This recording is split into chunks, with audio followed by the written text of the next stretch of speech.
হাজোৰ টাঙোনমাৰীত ব্ৰহ্মপুত্ৰ নৈৰ সুঁতিয়ে সৃষ্টি কৰিছে প্ৰবল গৰাখহনীয়া। যাতায়াতৰ পথ, ঘৰ দুৱাৰ, বিদ্যুৎ খুঁটা জাহ যোৱাৰ উপক্ৰম।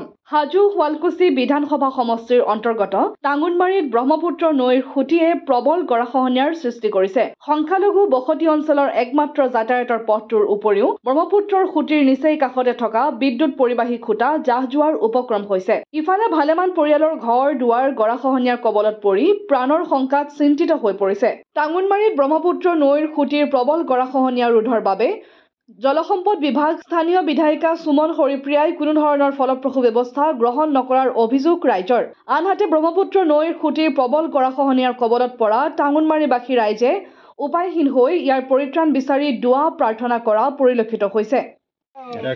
হাজো সমষ্টিৰ অন্তৰ্গত বামন্তি পঞ্চায়তৰ ১ নং খেত্ৰীয়াদ্দা গাঁৱৰ টাঙোনমাৰী ব্ৰহ্মপুত্ৰ নদীৰ সোঁতৰ প্ৰবল গৰাখহনীয়াই আমাৰ এই গাঁৱৰ বহুতো ক্ষতি কৰিছে।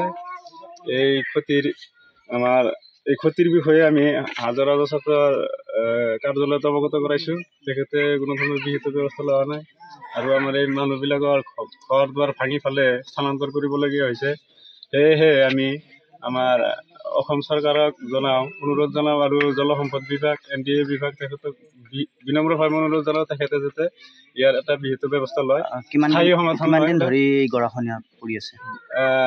গৰাখহনীয়া আজি ৩ দিন পৰা আৰম্ভ হৈছে আৰু ৩ বছৰমান আগত পাৰ্কুৰ ব্যৱস্থা কৰিছিল, সেইটোৱে স্থায়ী সমাধান দিয়া নাই আমাক। সেয়েহে আমি আমাৰ অসম চৰকাৰক বিনম্ৰভাৱে অনুৰোধ জনাওঁ যে তেখেতে যেন এটা স্থায়ী সমাধান দিয়ে আমাক মানুহখিনিক। এইখিনি আমাৰ ১ নং খেত্ৰীয়াদ্দা টাঙোনমাৰী বামন্তি পঞ্চায়তৰ অন্তৰ্গত।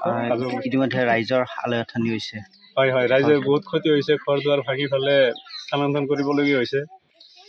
বহুত ক্ষতি হৈছে আৰু এনেধৰণৰ ব্যৱস্থা লোৱাৰ বাবে আহ্বান জনাইছে।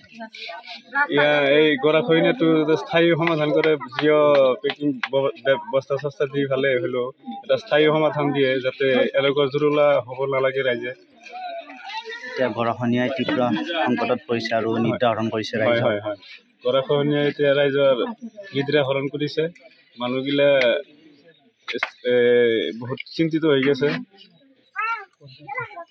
হাজোৰ পৰা কমলাকান্ত দাসৰ ৰিপৰ্ট, অসম আদিত্য।